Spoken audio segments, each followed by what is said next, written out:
day, and we are outside. It is January 31st, and frankly, looks like it's going to start raining, but we will do the daily financial news anyway. Let's talk about what we expect today with Fed Day. Let's talk about jobs. Let's talk about a building, a piece of real estate that crashed 83% from its last sale in 2011. Man, this is kind of crazy. Let's get into it. First, let's talk about the jobs number. My dogs are going crazy with the wind. Let's talk about the jobs number. Again, yesterday we got the JOLTS report. The JOLTS report surprised to the upside. What does that mean? There are more job openings than expected. The JOLTS report came in at roughly 9 million. It was expected to be roughly 8.7, and last I think was 8.6. So again, the job market, at least as far as job openings, is not getting meaningfully worse, is how I would call that. But let's talk about private payroll. Again, private payroll, sometimes called the ADP report, came out today, and it was expected to show 145,000 jobs created. Last was 158,000, so there was expected slower job growth. Actual, 107. That is a significant miss to the downside, one of the lowest reports we have undoubtedly had in years. But the big number is tomorrow. The big number is Friday, excuse me. The big number is on Friday. It is going to be the Bureau of Economic Labor, right? I think the expectations last I saw were for 180. Let's see.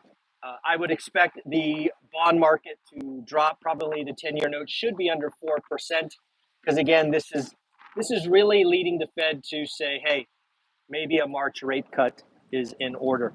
So let's talk about the Fed. The Fed obviously is releasing 3 pieces of information today. One is their decision on rates. I think it's a foregone conclusion that they pause, although Elizabeth Warren wants a cut. Some people are still talking about a raise. I think it undoubtedly will be a cut.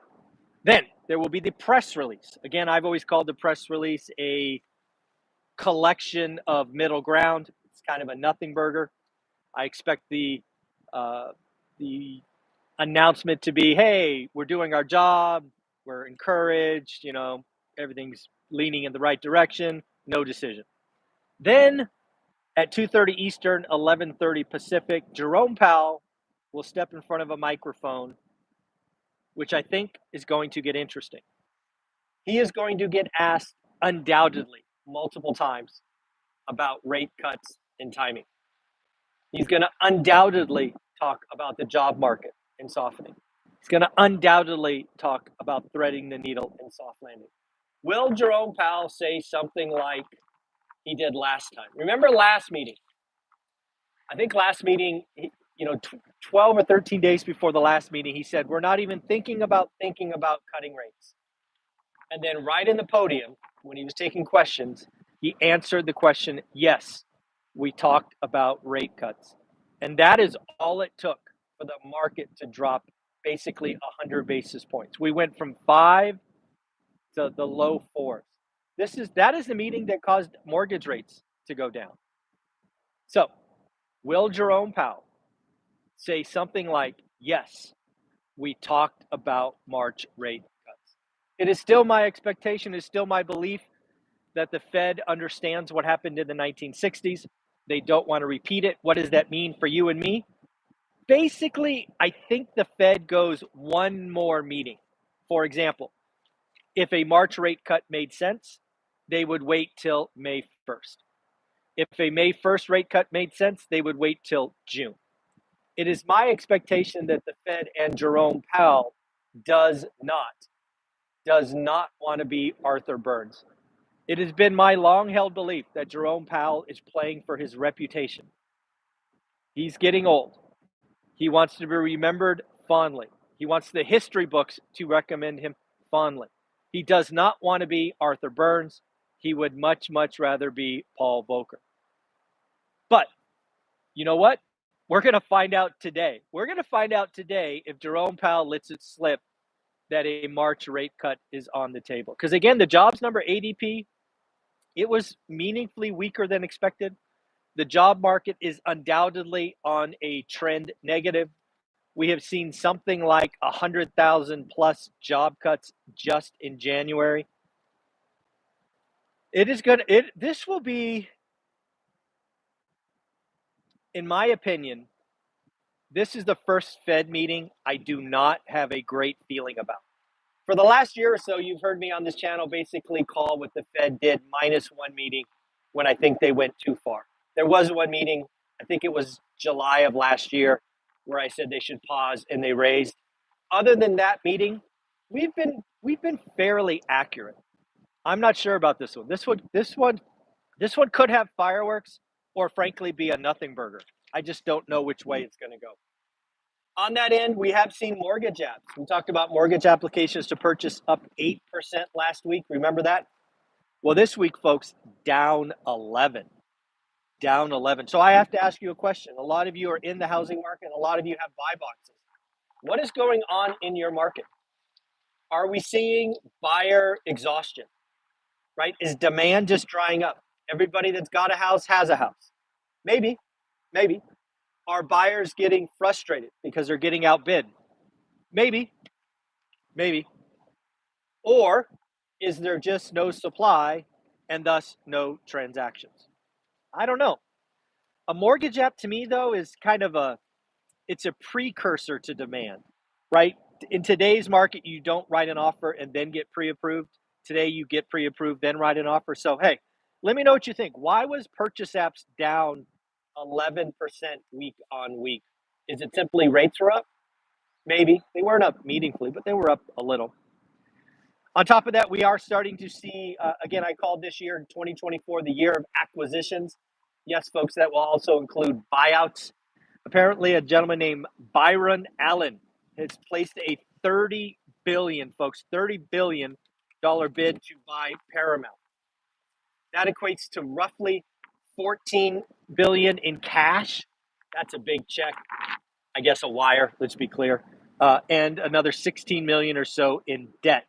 So yes, looks like a lot of media companies might be on the chopping block for acquisitions and the like. Let's talk about consumer confidence. Consumer confidence came out yesterday and it was higher than expected. In fact, consumer confidence is at the highest level since December of 2021. Consumers are feeling better, right? Inflation is coming in. Job market is not crazy horrible. But again, consumer confidence can change in a heartbeat. Let's talk about some big tech earnings. The Magnificent Seven. Microsoft beat top line, beat bottom line. Azure or their cloud growth was more than expected. Google beat top line, beat bottom line, but ad revenue disappointed. Yes, folks, ad revenue disappointed. You've undoubtedly seen a video from me and probably other creators about the ad revenue being significantly lower than last year. PayPal is looking to cut 2,500 jobs or 9%. Square is going to be cutting 8% of jobs. Again, this is part of the over 100,000 jobs that have been cut just in January. Remember Starbucks? We talked about Starbucks on this channel being a leading indicator for China. Not good. They missed top line, missed bottom line, and global sales disappointed. AMD beat top line, beat bottom line, but gave weak guidance. They are obviously trying to play catch up to NVIDIA. NVIDIA is, by some estimates, 90% of the AI market for chips. I do have a question for you. I am producing longer form content. I want to hear from you. Historically, if you go back and watch my channel with the three amigos, Dion and Matt, we used to do 2 or 3 videos, about 15 minutes each. The last couple of weeks, we have done roughly 50-minute conversations. I want to hear from you. Are you liking the longer format? Do you want to go back to the 12 to 14 minutes? I am here for you. This recommendation obviously came from Graham Stephan, create longer content. So, hey, he is the man. So we're giving it a shot. But I want to ask you, what do you see out there? And then finally, what is this real estate building that collapsed 83%? Well, there is a building in Washington, D.C. referred to as the Xerox building. It last sold in 2011 for 145 million. It just retraded. It just retraded at 25 million. 25 million. That's got to be tear down value, right? You got to think.